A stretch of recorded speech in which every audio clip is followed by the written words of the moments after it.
Let me start by addressing the elephant in the room. Trigger warning. In average audience, about 10% of you might be twitching a little right now when we talk about music volume. Some of you may not want to hear what I'm about to say. You're a little uneasy. You may want to stay in your nice little bubble. You're thinking, I'm fine. Music is my thing. I know my thing. I love my music loud. It hasn't hurt me yet, and I'm not hurting anyone. Relax. It's okay. You and I both know that I cannot change what you do. You are in charge. You get to decide. My role is simply to equip you with enough information so you can make a sound judgment, yes, pun intended, for yourself. By way of introduction, my name is Dr. John Lee. I am an ear surgeon, and as a doc who cares, I simply want the best for you. Now, here are some things you may or may not know about your ears. We've all heard, roll your eyes, loud is dangerous. But here's the thing. Most people don't know how sound destroys hearing, or that it can do so in ways standard hearing tests won't even catch. There's even something called hidden hearing loss. You can hear tones, but you can't understand or discern details. It's like you can still see, but everything looks blurry. And here's why people dismiss it. You've been blasting music for years and you still feel fine. So it's easy to think the doctors are lying or exaggerating. But the truth is, your ears don't complain soon enough.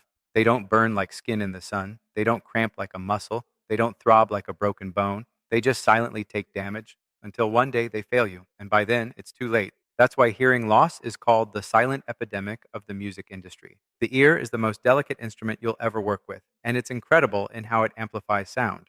The outer ear funnels sound energy, boosting it naturally. Between that and the eardrum and three tiny bones, energy is amplified by about 2,000 times, about 33 decibels by the time it gets to the cochlea. The cochlea is like a piano keyboard laid out in a spiral. High tones are near the opening, low tones at the center. Each piano key is a hair cell that transforms vibration into an electrical signal for the brain. The star of the show is the inner hair cell. At the top, tiny hairs vibrate. At the bottom, they release a chemical called glutamate. Each inner hair cell has about 10 separate nerve endings plugged into it. When glutamate is released, those nerves spark electrical impulses that race to the brain. Why so many nerves per each hair cell? Redundancy, maybe, but more importantly, each nerve picks up slightly different nuances of sound. Together, they give you depth and richness, like multiple camera angles on the same subject or more pixels in a picture. But what happens if you lose some of those nerve connections? You'll still hear the tone, but you'll lose clarity. You may hear a note, but not know if it came from a saxophone or a violin. That's called hidden hearing loss. Here's the kicker. You can pass a standard hearing test and still have hearing loss. Why? Because the synapses, those fragile nerve plug-in connections between hair cells in the brain, are destroyed by overexposure. You can still detect tones, but speech in a noisy environment becomes a blur. You lose clarity, detail, the very artistry you depend on. And often, tinnitus follows, the phantom ringing, buzzing, or hissing that never shuts off. Ask any veteran musician, and you'll hear the same regret. If only I'd known sooner.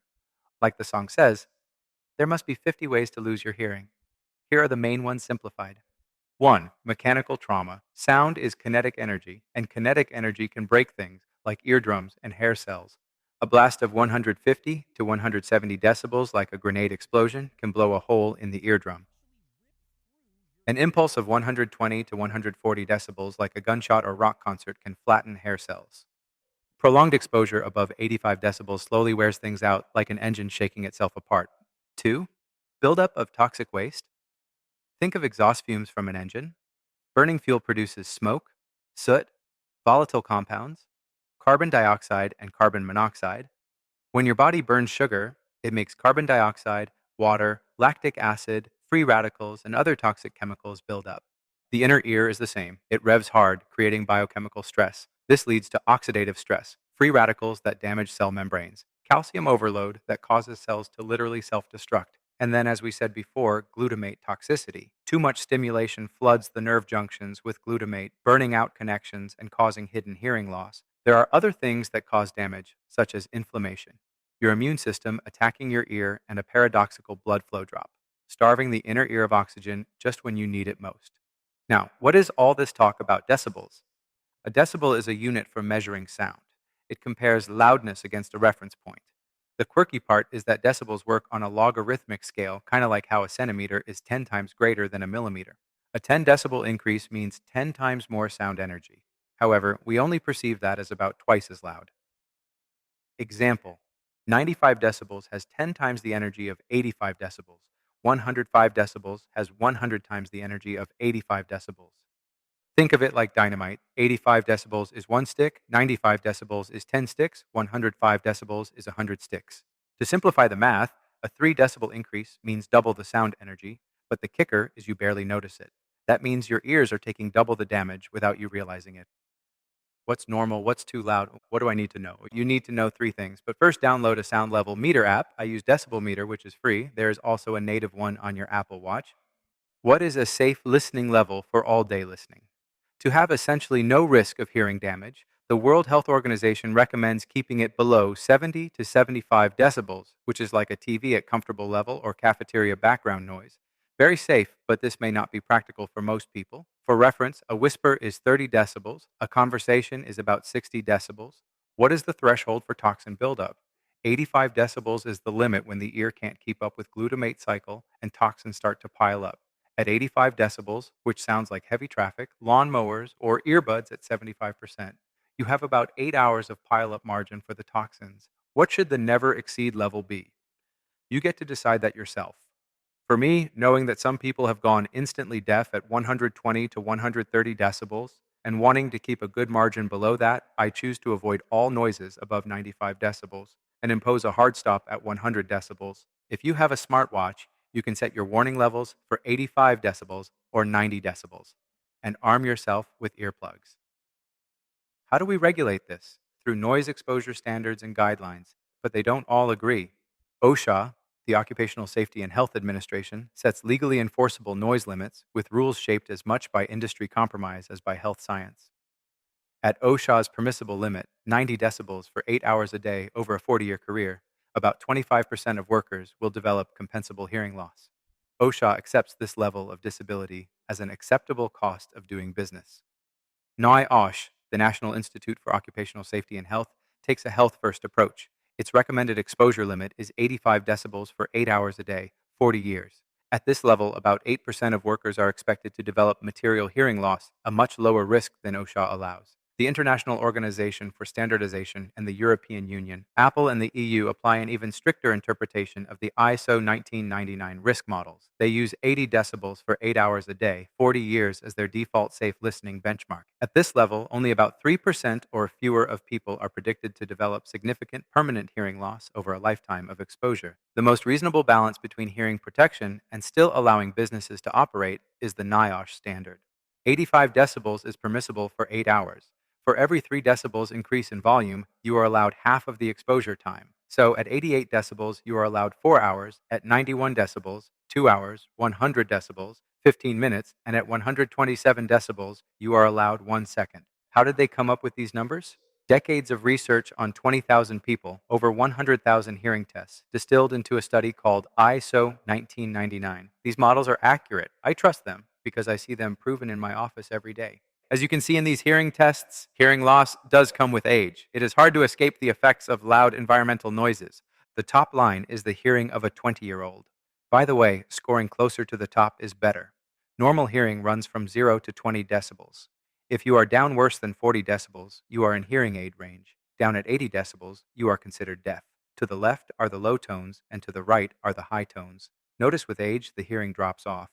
Worse in the higher frequencies. Loud noises accelerate this tremendously. Analogies. Think of sound as a wave. Normal waves are like conversation or music, but crank it to 110 decibels and it's a tsunami crashing through your cochlea, flattening hair cells like dominoes. Why do high frequencies go first? They sit at the inlet, taking the brunt of the wave before the energy dissipates. Or think of a man carrying a pile of light bulbs. You're born with a finite number. Lose one or two, you still have light, but each lost bulb is gone forever. The ones on top, your high frequencies, are the most fragile. Or picture an engine revving too high, it wears out. Or running too fast. Your muscles burn cleanly until they hit the wall with lactic acid. The ear works the same way. Below 85 decibels, it runs clean. Above 85, toxins like glutamate and free radicals build up until the bathtub overflows and some nerve endings die. At 85 decibels, that tub fills over 8 hours. At 100 decibels, that overflow can happen in just 15 minutes. At 127 decibels, the tub breaks after 1 second. When some but not all nerve connections die off, people say, I hear fine, I just can't understand. That's hidden hearing loss, losing resolution like pixels disappearing from a picture. And it doesn't take an explosion. The slow, steady pounding of rehearsals, gigs, and headphones chips away at your ears like water eroding rock. Consequences. So, what happens in the end? Hearing loss. Loud noise damages the connection between hair cells and the auditory nerve.